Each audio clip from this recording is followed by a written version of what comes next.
મારા બાબાનું નામ તુષાર નાગરભાઈ રાણપરા છે। એ અહીંથી દુબઈ કામ કરવા માટે ગયેલો અને એ બધું કામ નાનું મોટું કરી લીધો।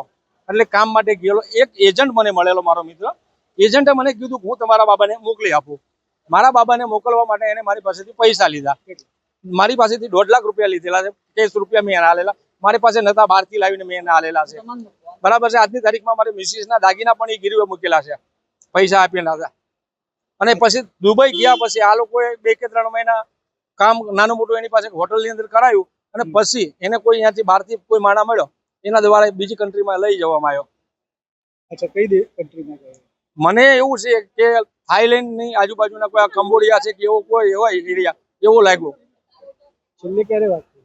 છેલ્લે અમારે 5-6 મહિના પહેલા વાત થયેલી, એની પછી કોઈ અમારા સંપર્ક વિહોણા થઈ ગયા। અમે તમને કેવી રીતે એવું જાણ થઈ કે એને કોઈ બંધક બનાવ્યું? એનું કારણ છે કે જે ડેડલી અપડેટ મને આપતો, પપ્પા હું આ જગ્યા પર છું, આ જમવાનું બન્યું, આ જમવાનું છે, તમે શું મમ્મી બનાવ્યું, તમે શું પપ્પા ખાધું, અને એકદમ અચાનક અપડેટ આવતી બંધ થઈ જાય તો પછી એનો મતલબ એવો જ થયો ને કે જે જગ્યા પર છે એને સેફ નથી મારો દીકરો। પાસપોર્ટ ને મોબાઈલનું કેવું છે સ્ટેટસ? એ બધું કંપનીએ જમા કરી લીધેલું છે। કંપનીએ જમા કરી? કંપની, હા। શું અપેક્ષા છે?